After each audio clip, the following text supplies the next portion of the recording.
Компанияи Султон ва Баха Медиа аз тамоми нуқтаҳои шаҳри Москва ва Московский област ба Тоҷикистон бор меоранд. Борҳо ба шаҳри Душанбе, Ёвон, Қурған, Вахш, Турсунзода, умуман ба ҳама нуқтаҳои ҷумҳурии Тоҷикистон оварда мешаванд. Рақамҳо дар рӯи экран, дар ҳар куҷои Москва қарор дошта бошед, занг бизанед, меоянд, бепул мегиранд боротона. Ва нархи 1 кило бортон ба Тоҷикистон равон карданаш 50 рубля дар бар мегирад. Ва аз Тоҷикистон бора аз дасти кӣ мегирен, рақамҳош дар ҳамиҷа ҳастай. Айноми юристиҷаи муроҷиат кунен, бортона тезтар мебаранд.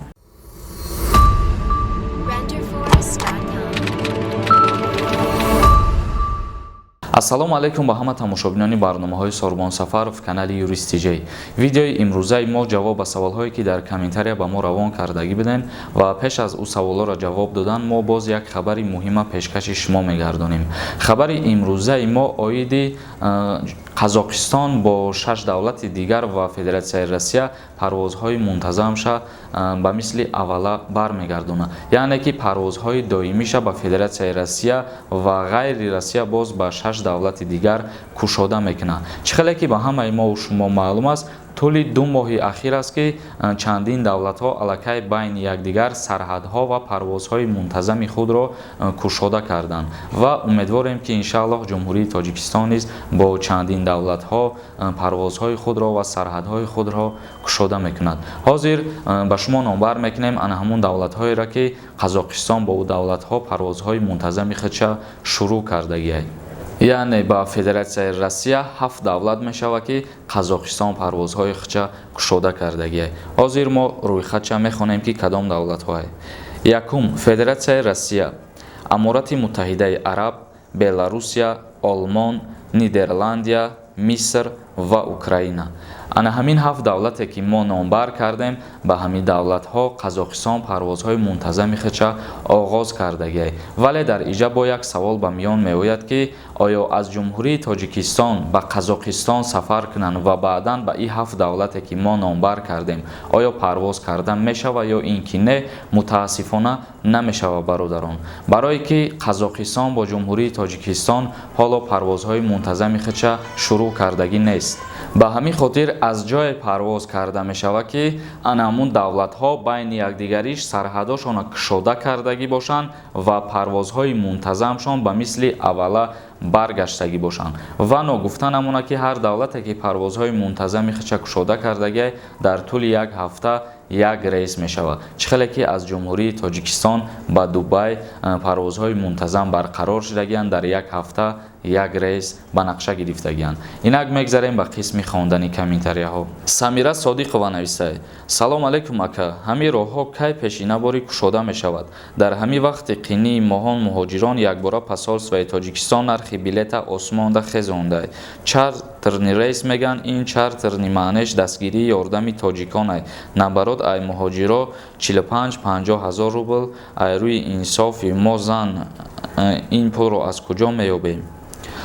Мутаассифона дар ин ҳолат аз мову шумо вобастагӣ надорад, чунки ай дасти марам ҳичи намеояд барои арзон кардани билетҳо ё ки барои дигар чизҳо. Танҳо дар иҷа ҳамин муроҷиатҳои мо ё ки муроҷиатҳои шумо агар ба чашми ҳамво, агар ба назари ҳамво бираса, мумкин ки арзон бикунанд.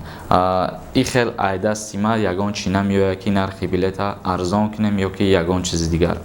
Бародарони азиз, як чиз дигара хотиррасон мекунем ки дар комментарияҳо бисёртар менависанд ки дар бораи парвозҳо ва рейсҳо маълумот натедамо ва дар ин бора дигар гап назан. Лекин боз ҳастанд нафароне ки саволҳо пешкаш мекунанд дар бораи парвоз, дар бораи билет ва умуман дар бораи ана ҳамин ҳолате ки айни ҳол тамоми мардуми дунё қарор доранд. Мо ба хотири ана ҳамуно ҳамин барномаҳоро пешкаш мекунем ки то ҳадди имкон як чизеро мо меомӯзем, ҳамуро пешкаш кунем ва ӯ нафарорам бо хабар бошанд аз хабари рӯйдодҳои рӯи дунё ё ки аз мардуму дигар чизҳо. Ҳар як нафаре ки дар Федератсияи Россия шаҳри Москва қарор доранд ва ба духтури дандон ниёз дошта бошанд, агар ба рақамҳои дар экран буда муроҷиат кунед. И духтури дандон бародари тоҷикай. Айноми юристиҷаи муроҷиат кун, скидкат мекунад. Маъруф навистай: боши акай Сорбон, худованд умри дароз насибат кунад. Як бор ай мара бихон, худованд шуморо соҳиби эмони комил насиб кунад. ҳазор раҳмати худо бародари азиз. некрӯз нависай: ака мода ба кадом шаҳрҳо Россия рафта мешавад дар кораи ҷавоб дар кор? ба кадом шаҳрҳое ки мешава, вале мутаассифона аз Тоҷикистон шумо ғайри Дубай ба ҳеҷ ҷо парвоз карда наметонед. Мисол ҳозир шумо қайд кардем ки аз кадом шаҳрҳо ба Россия рафта мешава. Агар ки ту берун аз Тоҷикистон қарор дошта бошӣ, мисол дар Турсия қарор дошта бошӣ, ё дар Абхазия қарор дошта бошӣ, ё ки дар Швейтсария қарор дошта бошӣ, ё дар Нью-Йорк қарор дошта бошӣ, дар ин ҳолат ана ҳамин шаҳрҳо метавонӣ ба Россия рафта. Лекин вақте ки ту дар дохили Тоҷикистон қарор дорӣ, сафар кардан наметавонӣ ба ҳамин шаҳрҳое ки ман номбар кардам. Эдвард Билл навистай: бародар ассалом, ин барномаи шуморо ман надидам. Писаре бегуноҳ шапалоқ занад духтареро, гуноҳаш чист?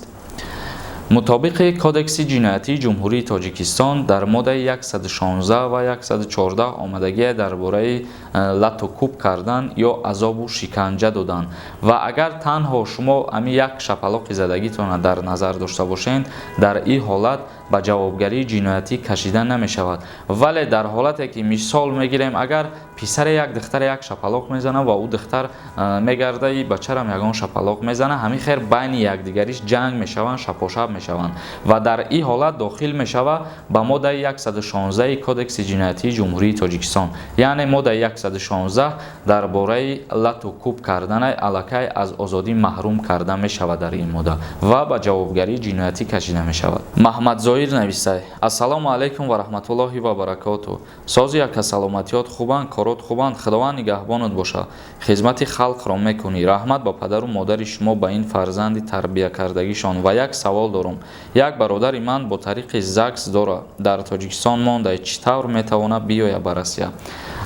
Бо тариқи ЗАГС РВП дошта боша агар, дар ин ҳолат вай албатта метавонад сафар карда ба Федератсияи Россия ба воситаи посолствои Россия дар шаҳри Душанбе ё ки сайти госуслуги Федератсияи Россия. Исоев нависай: салом алайкум.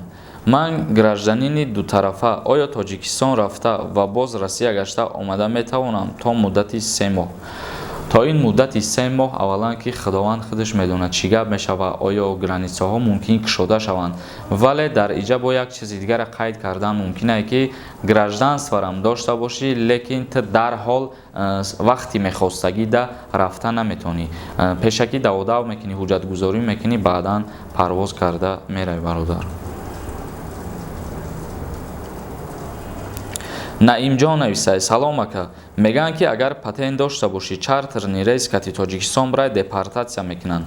Савола ҷавобитен ака. Депортатсия карда намешавад, дар ҳолати беҳуҷҷат гаштугузор кардан депортатсия мекунанд.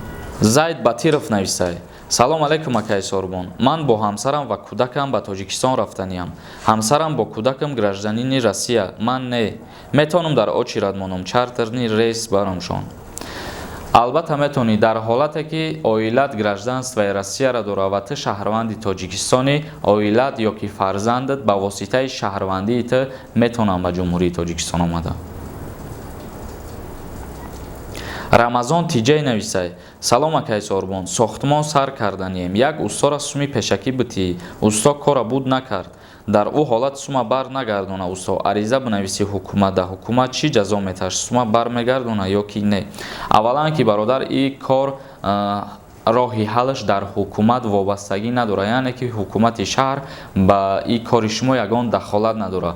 Ин кори шумо баҳсҳои судӣ ва аризаҳои қабулкунандаи мақомоти прокуратураанд ва дар ҳолате ки ту мегӯӣ сума бар мегардона ё ин ки не, як чиза хотиррасон мекунем ки вақте шумо ба ягон кас доду гирифт мекунед ягон чиза ё ки сум ё ягон ашёи дигара, дар ҳолате ки шартномаи дастирам надошта бошед, шартномаи даҳонӣ карда бошед, албатта ин ба ҳисоб мерава ва қонун ба назар мегирад. Яъне ки шумо баёнот шагирифтагӣ нестен ё забонхат шагирифтагӣ нестен, танҳо ба воситаи ана ҳамин гуфтушунид сухан кардагиен ки ҳамин ҳолат да агар ту ҳамин кора буд накунӣ, пула бояд бар бигардонӣ. Ин чиз албатта дар қонун ба назар гирифта мешавад ва суми шумо баргардонида мешавад аз ҷониби ҳамун шахсе ки шуморо фиреб кардагиест. Баъд дар иҷа боз чандин каси дигар дар мавзӯи патент савол дода ки оё патент муҳлатша дароз мекунанд, яъне бекор мекунанд, пардохтани пулша ё ин ки не, пул спорем ё ин ки не. Бародарони азиз, шумо айни ҳол пули патентона супоридан гиред, чунки оли ягон қарор баромадаги нест дар бораи бекор кардани патент. Маҳмад Саид Пиров нависад: ассалому алайкум бародар, дар бораи таҷовуз ба номус каме маълумот медодӣ, аз назари қонун чӣ ҷавобгарӣ дорад? Таҷовуз ба номус яъне ки дар кодекси ҷиноятии ҷумҳурии Тоҷикистон моддаи 138 омадагиай таҷовуз ба номусе ки бо нисбати таҳдид ё зурӣ ба шахсе ба анҷом расонида мешавад. Яъне ти ягон каса зурӣ мекунӣ ё ки таҳдид мекунӣ, ӯро угражат мекунӣ ки бояд амро таҷовуз кунӣ. Дар ин ҳолат дар моддаи 138 кодекси ҷиноятии ҷумҳурии Тоҷикистон ҷиноят мақсад пешбинӣ шудагиай аз 3 сол то 7 сол аз озодӣ маҳрум карда мешавад он шахсият. Илҳом нависад: ассалому алайкум бародари азиз, дар бораи шахсе ки ҳуҷҷати ронандагӣ надорад ва дар ҳолати мастӣ қарор дорад ва мошина ҳай мекунад, аз назари қонун чӣ намуд ҷавобгарӣ дорад? Амира ба мо мефаҳмонӣ бародар. аз назари қонуни ҷумҳурии Тоҷикистон ҳам дар кодекси ҷиноятӣ омадагиай ва ҳам дар кодекси маъмурӣ омадагиай. дар кодекси ҷиноятӣ моддаи 212 қисми 2 омадагиай ки шахсе ки мақсад дар ҳолати мастӣ қарор дорад ва ҳуҷҷати ронандагӣ надорад ва мошина ҳай мекунад, дар ин ҳолат корҳои ислоҳӣ дорад. аз назари кодекси ҷиноятӣ корҳои ислоҳӣ дорад ба муддати 2 сол ва ҷарима таъин карда мешавад 150 нишондиҳанда барои ҳисобҳо. ва ногуфта намонад бародарон ки як нишондиҳанда баробар аст ба 58 сомонӣ. тамошобинони азиз, видеоро ҷамъбаст мекунем. ягон саволи дигар бошад, саволотона дар поёни ҳамин видео пешкаш кунед. дар канали Юрист TJ обуна шудана фаромӯш намекунем. худованд ҳамаи мо ва шуморо нигаҳбон бошад.